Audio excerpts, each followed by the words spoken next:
Hello, and welcome to the Partnership Project's NVR Podcast.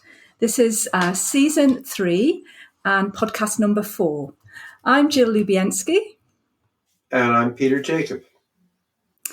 And today, Peter, we were just talking before we came on air a little bit about the position of the women in families, women that we work with day to day in our practice, and kind of just came to some sort of, we were talking widely about NVR and Women, and that's the kind of title that we've come up with.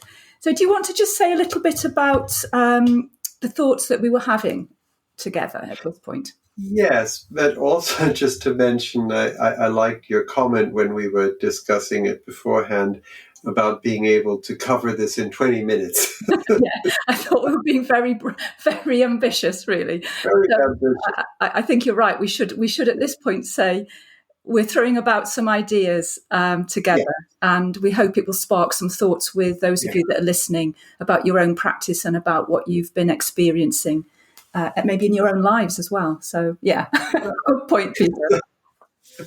But I guess a starting point really is an elephant in the room of NVR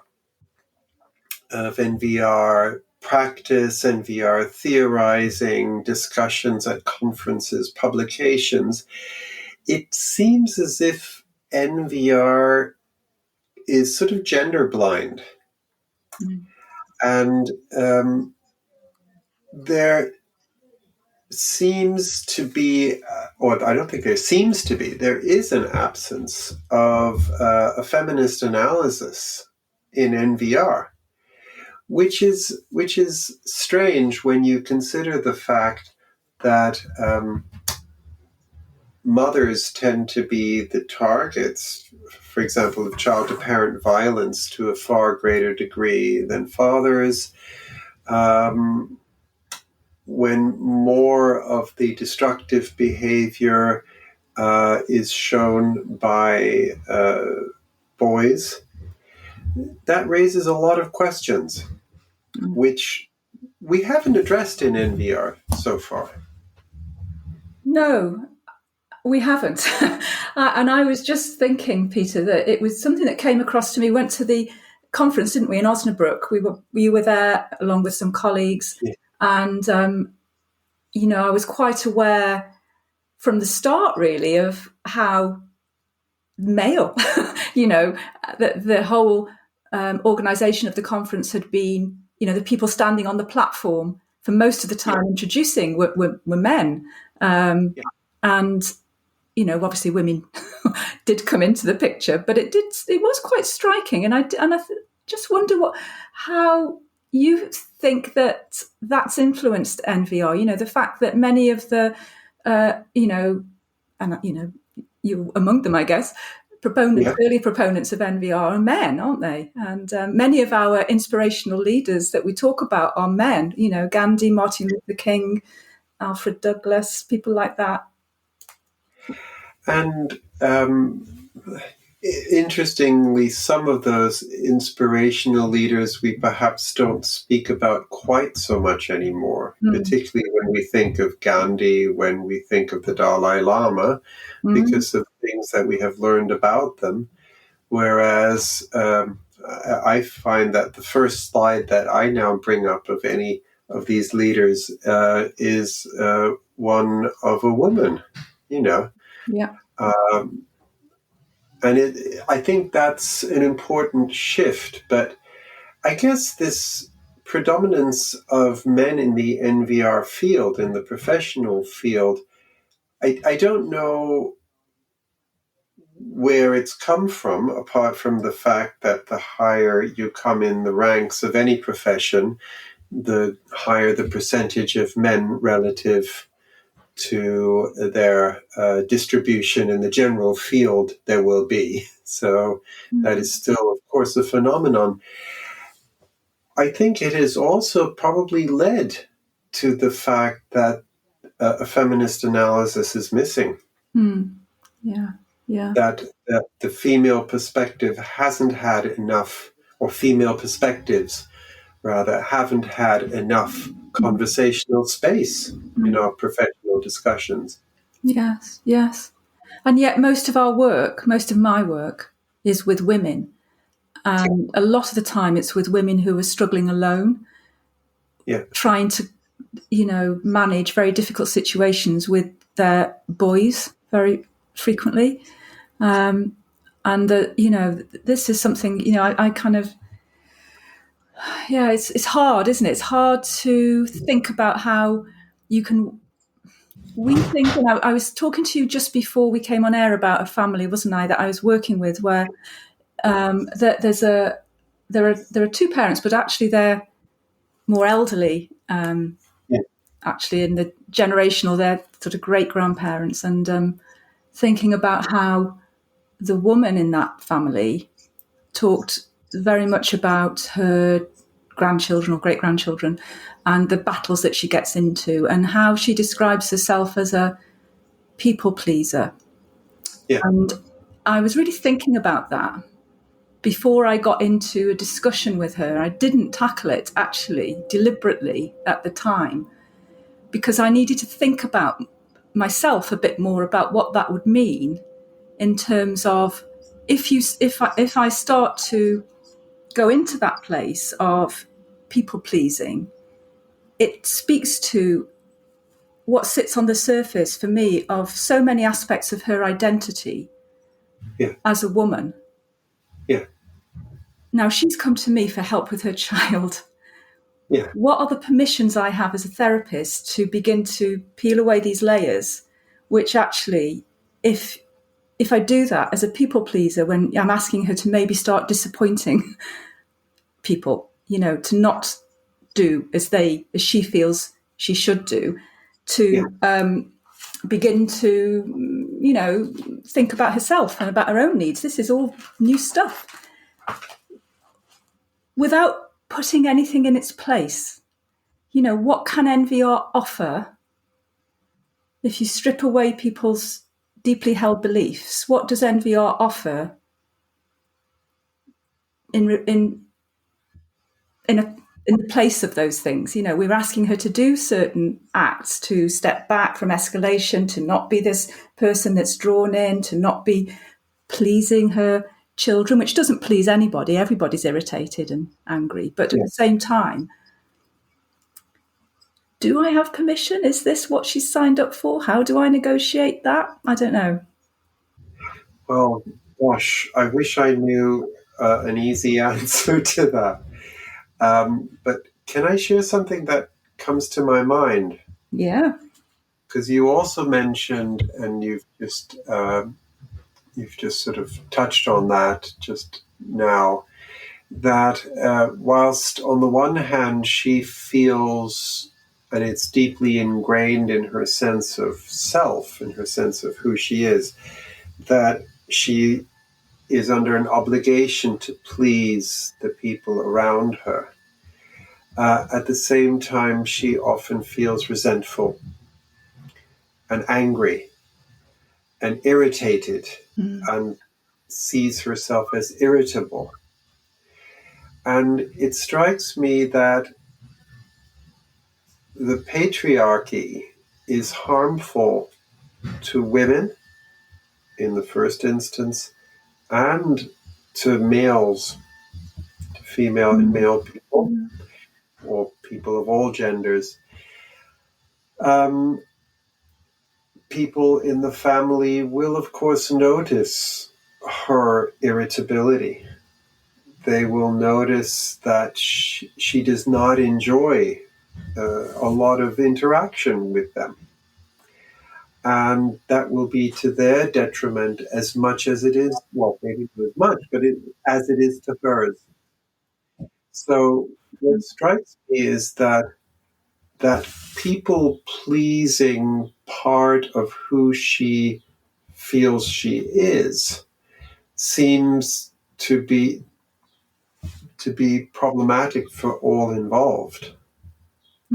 Yeah, no, I absolutely agree. It is problematic, and it's an unhappy household, Yeah, and I'm sort of thinking of, gosh, she's a great grandparent, So I'm approaching that stage in life, age-wise, and how important it is, with maybe not that much time left, Yeah. for one to enjoy those relationships, at least sometimes, to be able to enjoy those relationships with the people who are close to you, with the people you love, with the people of all generations, down to the little ones. Yeah. And if you can't enjoy that, and if you feel that obligation to please, and at the same time you feel resentful about that obligation, that's pretty bitter. Yeah. I think that's right. That guilt and sense of obligation tied up together, generating this unhappiness in the family through, like you put, throughout the generations, that, everybody can see this. Yeah. And at the same time, Peter, I'm aware there's recent research that came out about, the rise in murders of women. Actually, grandmothers are highly at risk from. Really? Yeah, Gosh. that this is something that's been researched more now. But actually, because services, they don't have many. We all know services are hugely understretched. Children like this would be in care if it weren't for the grandparents or other relatives. Yeah. So there isn't a lot of support. And there's a phrase in the report that really stood out to me, that, that these women are often the last woman standing in the system around them. Yeah. And that felt really like, that's the reality of what we're working with, isn't it? That the grandparents, the mothers, are often the last woman standing, expected to deal with really, difficult situations, and then blamed when they're not parenting in the way that think they should. And I think that's a specific issue that also speaks to the identity of these women as caregivers. Children's services are pushing for more and more kinship care, favor kinship care, because the outcomes statistically are better than foster care and better than residential care. Yeah. I don't know how they compare to adoption. So there is a push in that direction, but parent blaming is still something that is directed much more at women than at men. Yeah. As a matter of fact, men are often praised for their involvement, whereas women, who tend to be often so much more involved, are subject to a very critical gaze. And I just wonder, I'm thinking about this woman that you're working with, and I'm thinking about, you spoke of you sort of stripping away perhaps layers of identity. But I'm wondering if she felt she had more choice to choose more choice to determine the kind of woman she wants to be. And she could sort of sit perhaps outside of this sense of obligation and look at her relationship with obligation and her relationship with guilt around needing to please people. If she could look at it from that perspective, I wonder what she would feel about that aspect, that part of herself, and whether it might be a part of herself that she may wish to question and perhaps look at the messages she has received over a lifetime and still receives, that perhaps keep her locked into that.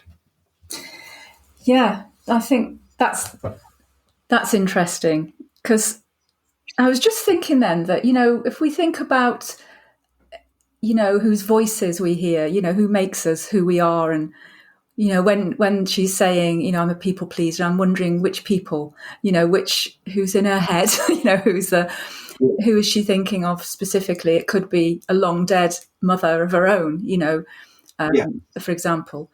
And it makes me think of that whole idea of, so I was thinking, well, what can NVR offer? And you've given some examples there. And I was thinking of those examples of Vicky Reynolds, and she talks about solidarity team, who's on your team. yeah, It can be anybody, can't it? It can be, long dead relatives or pop stars or whatever.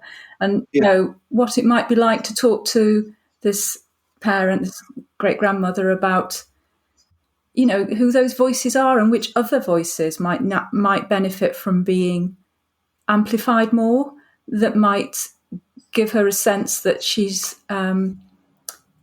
got something to draw on, a model to draw on for this new way of being, that actually maybe she, in the immediate moment can't think of anything else, very narrow kind of window, but being able to use the imagination in the way that you do with a lot of your techniques, Peter, but to draw on people that have helped her in the past, people that she's heard about, people, that she doesn't know, but maybe that she admires in some way, that could build a team for her to use as a sense of support in creating this different way, this different path.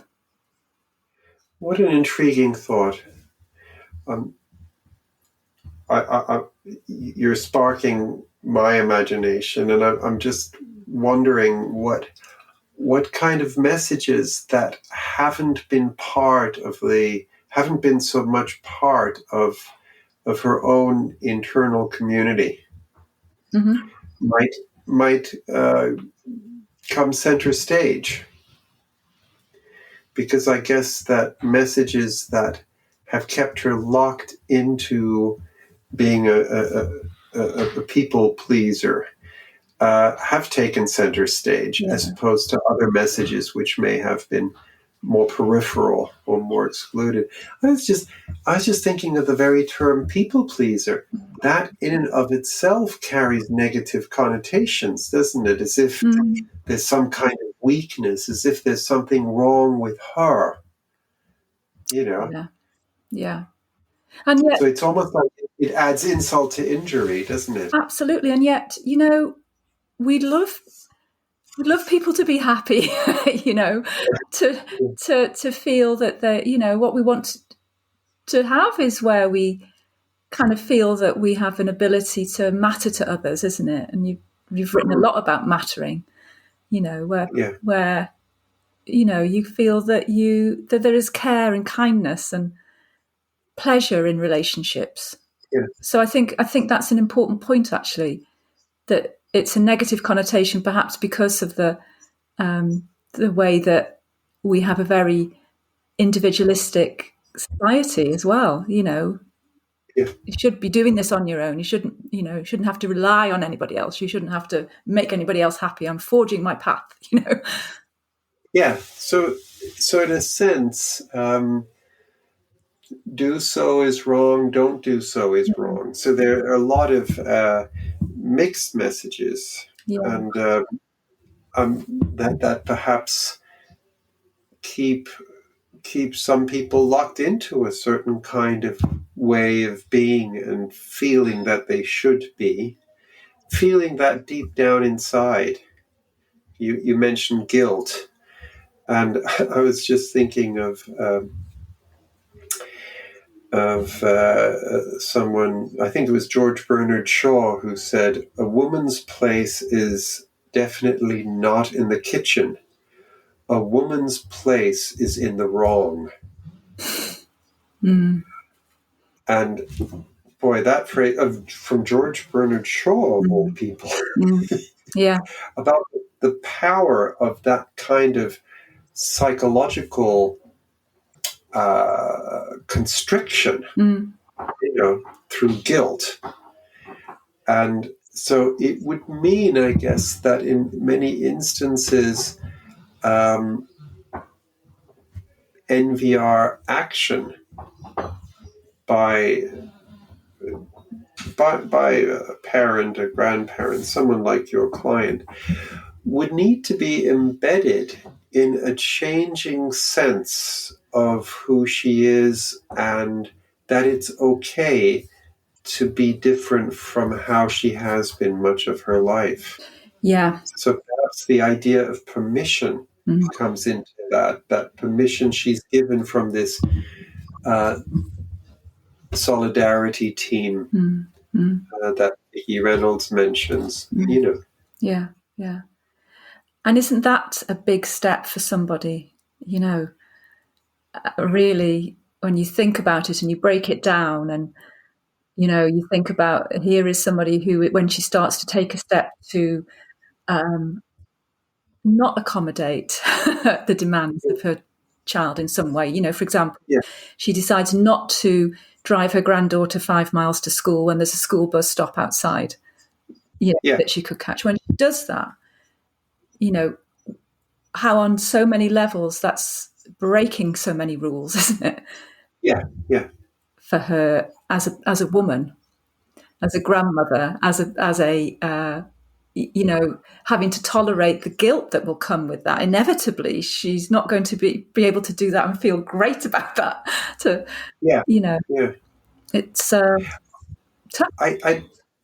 I wonder what it would be like if there was a conversation in the support network about that very instance and the meanings attached to that instance. I just wonder what, particularly if that support network is largely female, I wonder what she would hear. Yeah.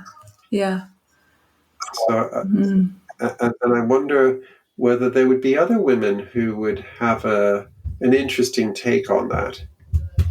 Yes, absolutely. And sort of speak about this tension between guilt, which is, of course, an impositional, false sort of guilt, isn't it? That keeps her constrained and has kept her constrained probably much of her life, on the one hand. And on the other hand, liberation. Yeah. I'm just thinking of the incredible courage it would take. We may think, well, just don't drive her to school. What do you want?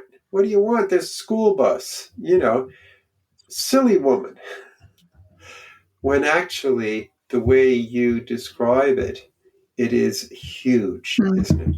It's huge. Yeah, it is. And also, I think what you're saying about, the support network and having that conversation in itself is a radical act, isn't it? Because you might be speaking to women, or I might be speaking to women here from the family. There are a number of women actually who don't get on very well, and who are not on each other's solidarity team on the face of it,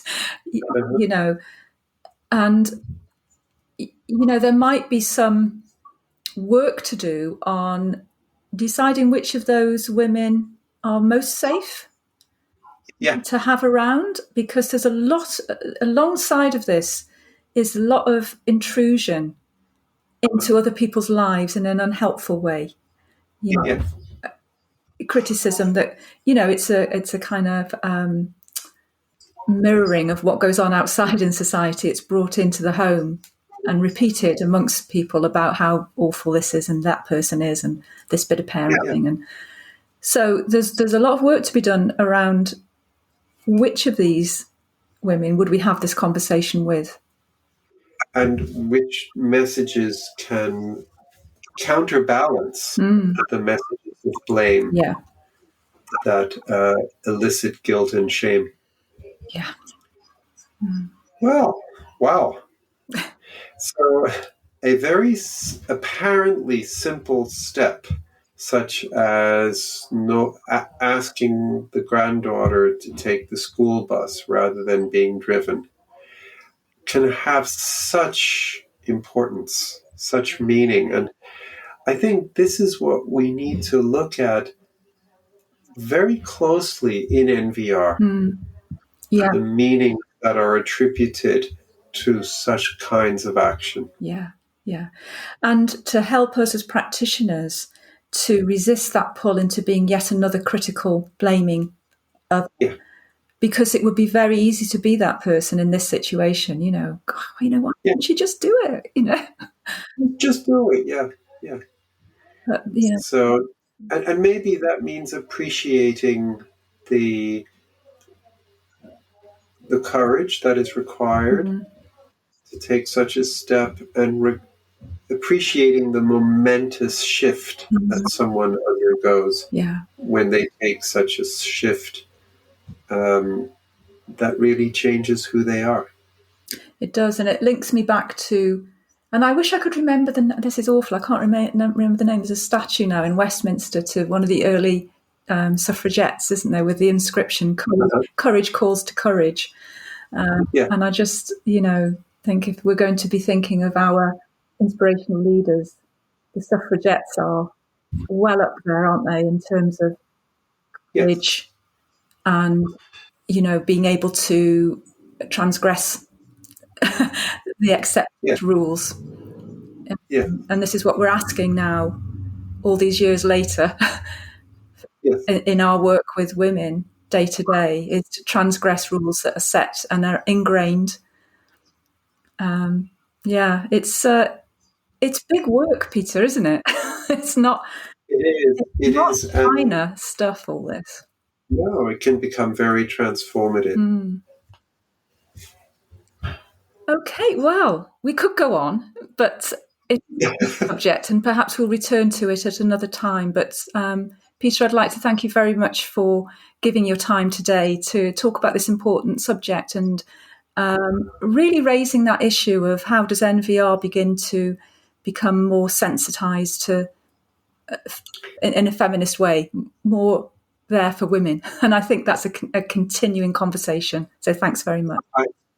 And thank you, because I've come to feel increasingly uncomfortable with the apparent gender blindness in NVR, and maybe we're just beginning to address that. Yeah, I hope so. Thanks, Peter. Okay, thank you.